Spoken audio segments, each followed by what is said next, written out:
हमारे YouTube channel Navodaya classes 2020 में आपका स्वागत है।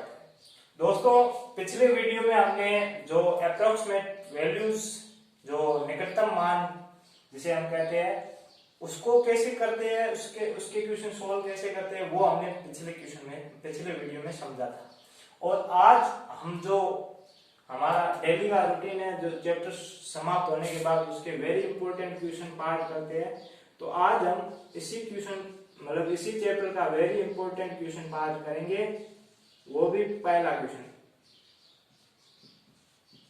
पार्ट फर्स्ट, जो हमारा वेरी इंपॉर्टेंट क्वेश्चन पार्ट है वो फर्स्ट करते हैं। तो दोस्तों, जो इस टॉपिक में जो कि वेरी इंपॉर्टेंट क्वेश्चन है वो मैंने आपको छांट कर मैंने आपके लिए लिखे हैं और आज उनको ही सोल्व कराएंगे।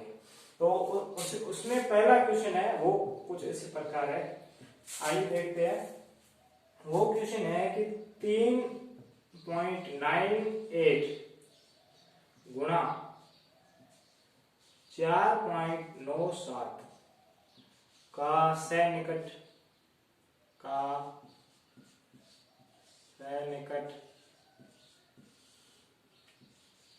पूर्णांक क्या होगा। तो दोस्तों, ये क्वेश्चन है, इसका सैनिकट मान पूछा हमें। तो ऑप्शन पहले देख लेते हैं, ऑप्शन क्या क्या कह रहे हैं। ऑप्शन पहला है 20, ऑप्शन दूसरा है 19, ऑप्शन तीसरा है 18, ऑप्शन चौथा है 24।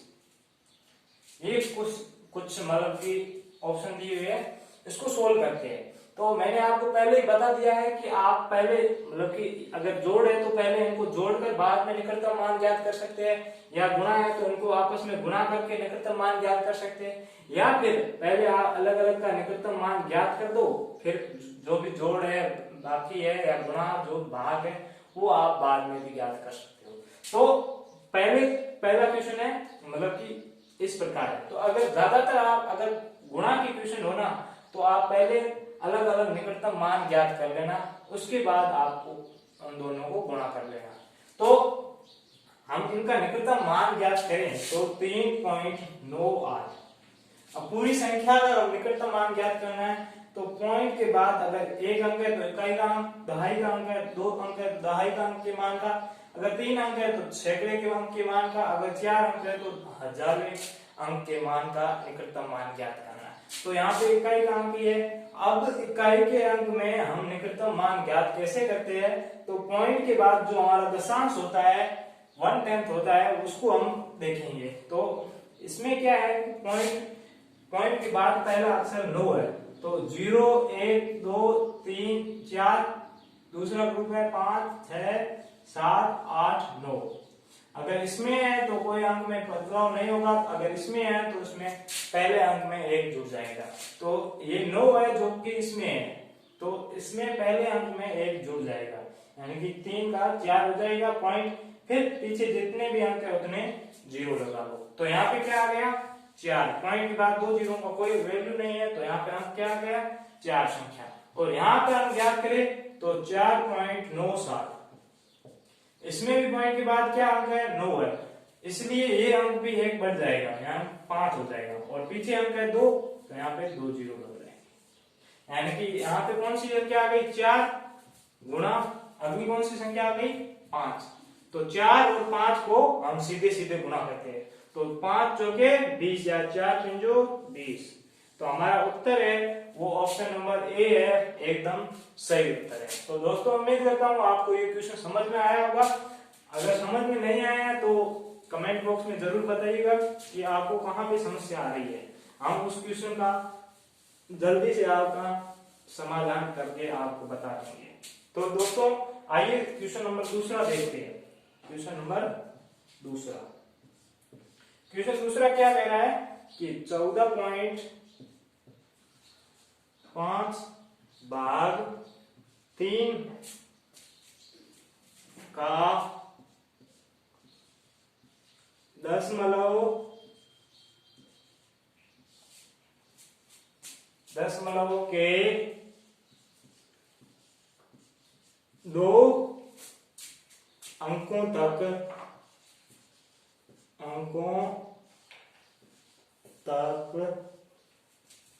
2 अंकों तक शुद्ध मान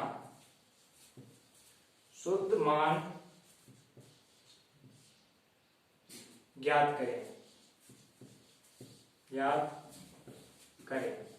तो ये हमें क्वेश्चन दिया हुआ है कि 14.5 भाग 3, इसमें दशमलव के बाद यानी कि पॉइंट लगाते हैं, उसके बाद 2 अंक आने जरूरी है, उसका जो 2 अंक आएंगे उसका शुद्ध मान ज्ञात करना है। तो यानी कि 14.5 है, पहले हम ऑप्शन लिख लेते हैं 4.91, ऑप्शन बी है 4.82, ऑप्शन सी है 4.83, ऑप्शन डी है 4.84।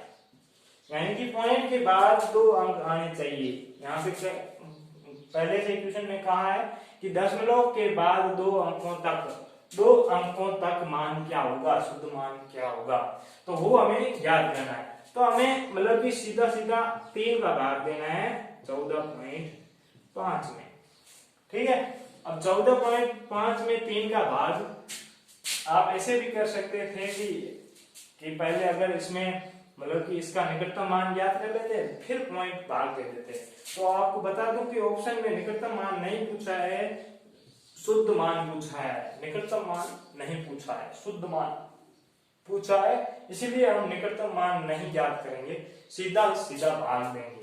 तो भाग देते हैं।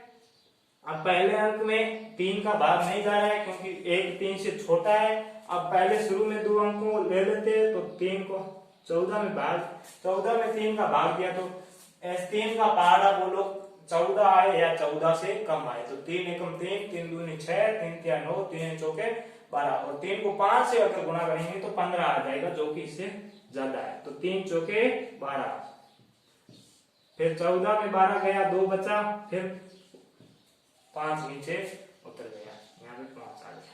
अब यहाँ पॉइंट लगा हुआ है तो यहाँ पे पॉइंट बीच में आ गया, तो यहाँ पे पॉइंट लगा लो। तो अब 3 को 25 मतलब 3 का पहाड़ा बोलो या 25 है या 25 से कम है, तो 3 को 8 बार गुणा करेंगे, मतलब कि 8 या 24, 3 को 8 से गुणा करेंगे तो 8 या 24 हो जाएगा, फिर से 1 बच जाएगा। अब पीछे कुछ नहीं है और यहाँ पे पॉइंट लगा हुआ, पहले से पॉइंट लगा हुआ है तो 1 0 लगा लो। अगर पॉइंट नहीं लगा हुआ है तो पॉइंट लगाओ फिर 1 0 लगाओ, पॉइंट पहले से लगा हुआ है तो 1 0 लग जाएगा। तो फिर से 3 को मतलब 3 का पहाड़ा बोलो या 10 आए 10 से कम आए, तो 3 तिया 9, सॉरी 3 तिया 9, पीछे 1 बच गए। अब पीछे कितना बचे हमें कुछ मतलब नहीं है क्योंकि दशमलव के बाद 2 अंक आ गए, 2 अंकों तक शुद्ध मान ज्ञात करना था, तो वो आ गया 4.83। तो 4.83 हमारा ऑप्शन नंबर सी है, वो एकदम सही है। तो दोस्तों उम्मीद करता हूँ ये क्वेश्चन आपको समझ में आया होगा। अब हम शुरू करते हैं अगला क्वेश्चन। अगला क्वेश्चन क्या कह रहा है वो देखते रहते हैं। क्वेश्चन नंबर 3, निकटतम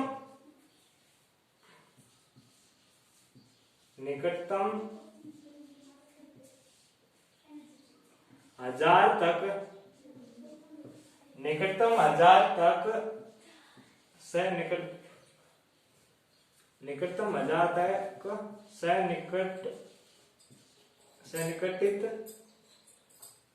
सन्निकटित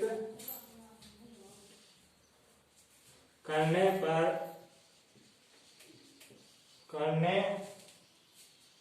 पर संख्या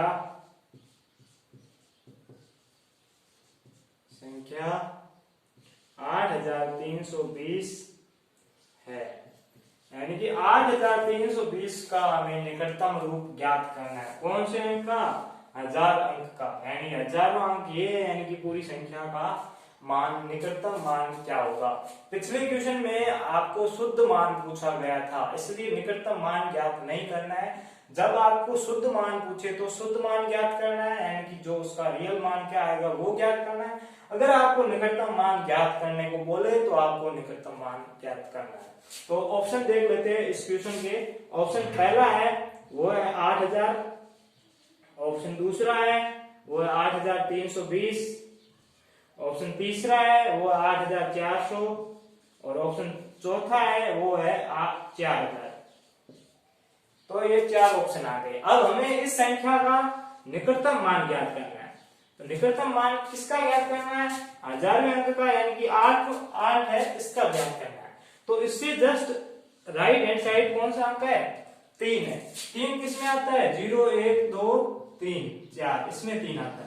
यानी कि ये वो भाग है जहां पर कुछ नहीं करना है, और दूसरा भाग है 5 6 7 8 9, ये ऐसा भाग है इसमें +1 करना है और इसमें कुछ नहीं करना है, 0, ना कुछ घटाना है ना कुछ जोड़ना है। यहाँ पे अगर पॉइंट के बाद मतलब उसका जस्ट राइट हैंड साइड अंक इसमें से कोई आता है तो इस अंक में +1 करेंगे, और इसमें से कोई आता है तो कुछ नहीं करेंगे। तो यहाँ पे 3 है जो कि इनमें से आता है, यानी कि इसमें 8 में से कुछ चेंज नहीं करेंगे, 8 का 8 रखेंगे। बाद में जितने भी अंक है उतने 0 लगा लेंगे। तो यहाँ पे कौन सी संख्या आ गई? 8000, जो कि हमारा ऑप्शन ए है वो एकदम सही है। तो उम्मीद करता हूँ ये क्वेश्चन आपको समझ में आया होगा। अब हम शुरू करते हैं पार्ट फर्स्ट का अगला question, question number 4। Question number 4 क्या कह रहा है वो देखते हैं। क्वेश्चन नंबर 4, क्वेश्चन नंबर 4 है 2489.38554 का निकटतम मान क्या होगा? निकटतम मान, ठीक है, निकटतम मान पूछा है, यानी कि इस संख्या का निकटतम मान पूछा है। निकटतम पूर्णांक मान पूछा है, निकटतम पूर्णांक मान क्या है? तो दोस्तों अब ऑप्शन पहला है वो 2488, ऑप्शन दूसरा है वो है 2490, ऑप्शन तीसरा है वो है 2489, ऑप्शन चौथा है वो है 2488। तो यहाँ पे अगर आप ऑप्शन को देखेंगे तो आपको पता चलेगा, यानी कि यहाँ पे सब में 2 2 दिया हुआ है, फिर 4 4 दिया हुआ है, और फिर 8 9 8 9, यानी कि हमें कौन सा मान ज्ञात करना है? दहाई के अंक का। आपको ऑप्शन भी कभी कभी हेल्प करेंगे ऐसे क्वेश्चनों में, तो आप ज्यादा टेंशन लेने की कोई जरूरत नहीं है कि आगे इस दोनों में आगे मान क्या आएगा। तो यहाँ पे तो 2 4 है तो वो तो आएगा ही आएगा। अब इसमें 8 का पूछा है, तो 8 के बाद कौन सा अक्षर है? 9 है। तो 9 कौन सी मतलब कैटेगरी में आता है? एक है 0 1 2 3 4, दूसरी है 5 6 7 8 9, 9 इस कैटेगरी में आता है, यानी कि इस कैटेगरी में क्या होता है? +1 हो जाता है। तो यहाँ पे +1 कौन सा है? +1 है, यानी कि 8 की जगह 9 कर दो, +1 हो गया। अब इस संख्या पर यहाँ पे क्या आएगा वो भी देख लेते हैं। तो यहाँ पे अब मैंने कहा था कि अगर पहले अंक इसका ज्ञात कर लिया, यानी कि सब का ज्ञात कर लिया, तो यहाँ पे क्या आ गया? मतलब कि 8 का 9 हो गया, तो पीछे जितने भी उतने 0 लगा लो, 0 लगा लिए। पॉइंट के बाद कोई 0 का मतलब नहीं होता है, यानी भले मिटा दो।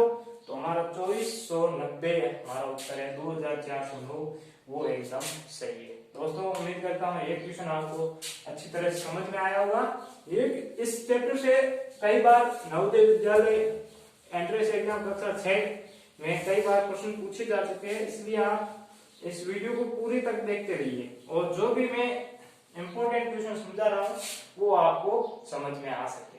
तो दोस्तों आज के लिए इतना ही, अगले पार्ट में हम और क्वेश्चन करेंगे। दोस्तों धन्यवाद, जय हिंद, जय भारत, वंदे मातरम।